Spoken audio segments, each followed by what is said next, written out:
What's going on, y'all? OJ back here with another video. Today, I'm here to bring you the fights to make after UFC 323.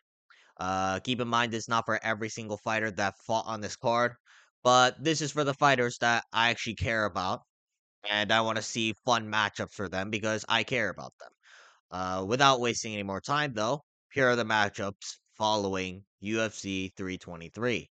Now, on paper, Peter Yan should be fighting Merab Dvalishvili for the trilogy. Because Merab, even though he lost that fight one-sided, he was a dominant champion, and he does have a win over Peter Yan. So I think the trilogy does make sense. But knowing the UFC, right, if Sean O'Malley beats Song Yadong, they're 100% running back O'Malley versus Yan 2. Right? That's what the UFC does. Dana White doesn't hide the fact that O'Malley is his industry plant. And I think that O'Malley, if he beats Song Yadong, we're just gonna see him in the Paramount deal. All right. The UFC want exciting matchups, and O'Malley versus Yan 2 is arguably one of the most exciting matchups you can book. So even though Merab Dvalishvili deserves it, I want to see Merab get the trilogy. I can also see the UFC booking O'Malley versus Yan 2. I wouldn't mind it that much, alright, even though it is kind of annoying that O'Malley is getting the Dana White privilege. I wouldn't mind it that much because their first fight was so fun to watch. O'Malley did win the fight, but it was very controversial. I do think that Yan won, but still, it was a very close fight. So I think that's what the approach the UFC is going to take. And I could see O'Malley versus Yan 2 sometime in the middle of 2026. Okay, now moving on, we got Joshua Van. Fluke injured Alexander Pantoja. It's very unfortunate to see, but I think Pantoja's going to be out for a while. So let's book Joshua Van versus Tatsuro Taira in the meantime. UFC, please do this in Japan. All right, this is a very good fight to make a debut in Japan. Tatsuro Taira also is coming off a crazy win against Brandon Moreno, where he basically dominated him in the grappling. So this is a very interesting stylistic matchup. But the winner of this fight should be fighting Pantoja, no doubt.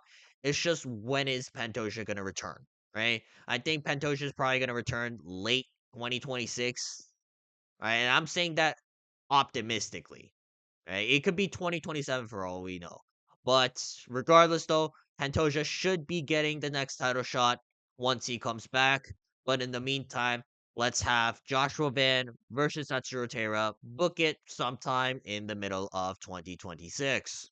Moving on, we got Brandon Moreno. He lost to Tatsuro Taira. And it's kind of weird for Brandon Moreno because he's fought everybody in the division, or at least in the top five. So it's kind of hard to match Brandon Moreno up, but there are some approachable matchups for him, right? Do I think that Brandon Moreno is going to get back to the belt? No, not necessarily. But at the same time, though, I do think he's going to be in for some fun scraps. Right? He can make a fun scrap out of anything. Like, even against Asu Almabayev. I think this will be a very approachable matchup for Brandon Moreno. Moreno was training for a very stylistically similar opponent. And I think Asu Almabayev is a couple of notches down from Tatsuro Taira.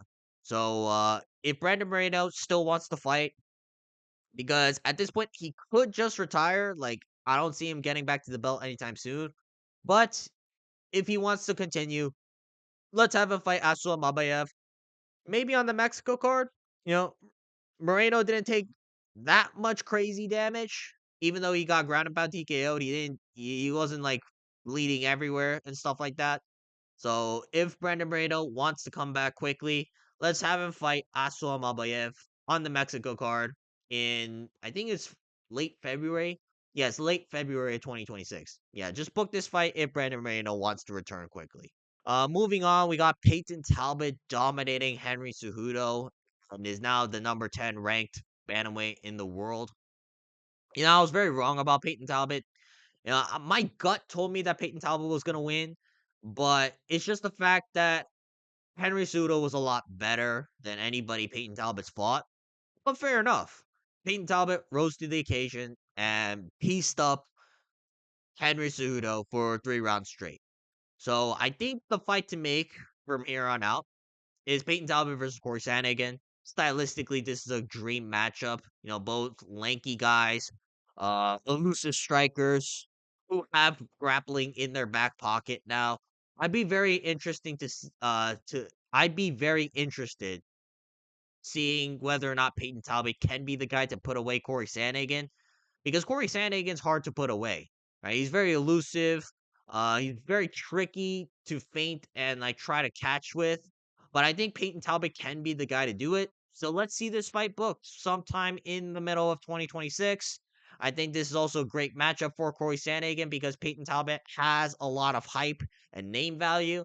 And if Corey Sandhagen fraud checks Peyton Talbot once again, then I think Corey Sandhagen's right back in the mix. So let's book this fight sometime in the middle of 2026, and a winner of this can fight someone within the top five again.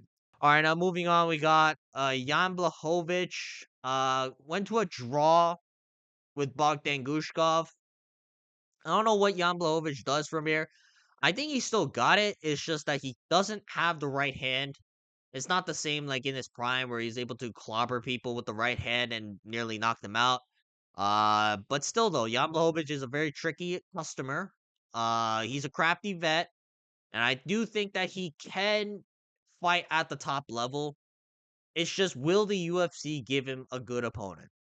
My answer is no, they probably wouldn't. But the matchup I do want to see is Jan Blachowicz versus Magomed Ankalaev. Right? I know their first fight was kind of dull in moments, but it was a very interesting fight, right? I think Jan Blachowicz, just from how often he's been getting like weird decisions, I think it's only right for Jan Blachowicz to try and rectify one of the fights that ended in a very controversial way in Magomed Ankalaev, right? Book this for like a 3 rounder because their original fight was supposed to be 3 rounds. I think Jan Blachowicz, I don't know, it's hard to say whether or not he wins this rematch, but I'm not going to doubt him just because he's 43 years old. Like, is he past his prime? Yes, but he looked pretty good against Bogdan Gushkov. So I think the UFC, even though the fight was a draw, they should reward Jan Blachowicz. And I think the way to reward Jan Blachowicz is by giving him Magomed Ankalaev for a rematch. Moving on, we got Bogdan Gushkov. Uh, Went to a draw with Jan Blachowicz. I will say though, if anybody proved to be the better fighter, it was Jan Blachowicz. So I think Bogdan Gushkov, it wasn't necessarily a fraud check, but there are some chinks in the armor of Bogdan Gushkov. And I think Bogdan Gushkov, he should still get someone above him in the rankings, and that someone is Dominic Reyes. I'm really sad to make this matchup, but I think this is just the reality. Dominic Reyes is not going to get any easy layups. The guy was fighting for a number one contenders fight in September, and there are a couple of killers in the light heavyweight division coming up. So Dominic Reyes is going to have to fight down.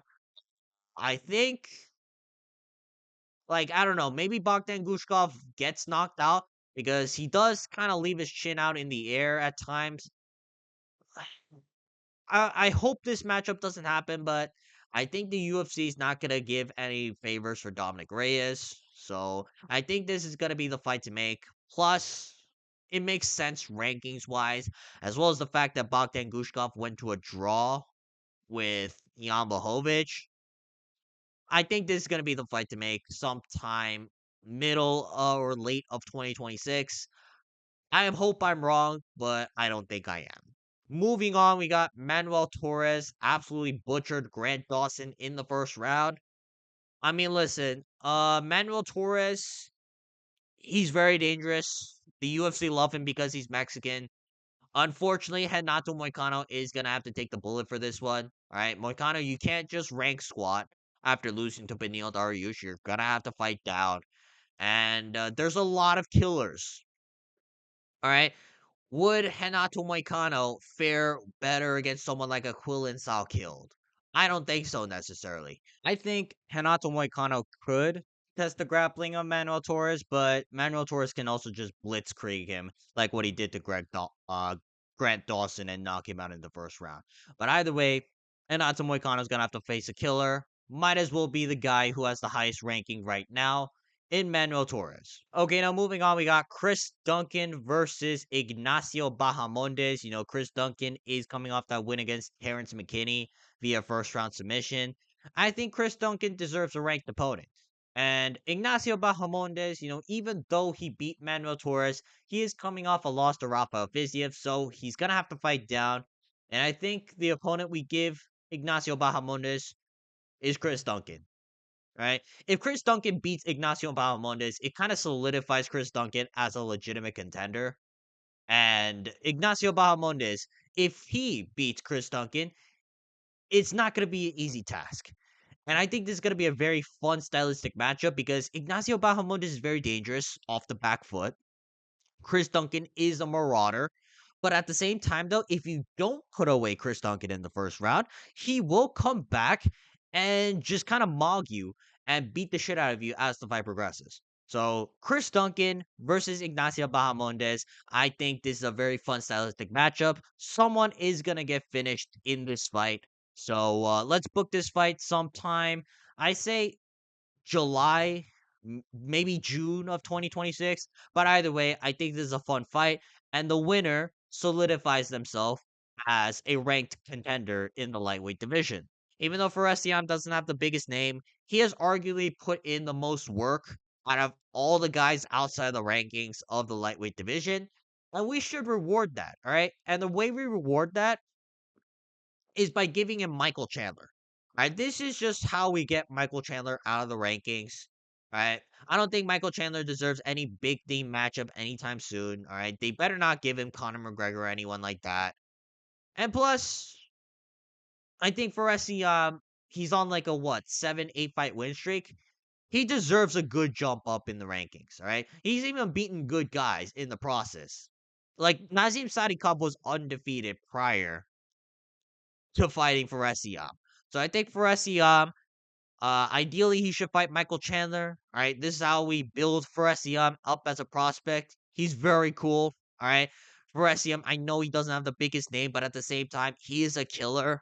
And I think we need to build for SEM up as a legitimate contender by having him finish off Michael Chandler sometime in the middle of 2026.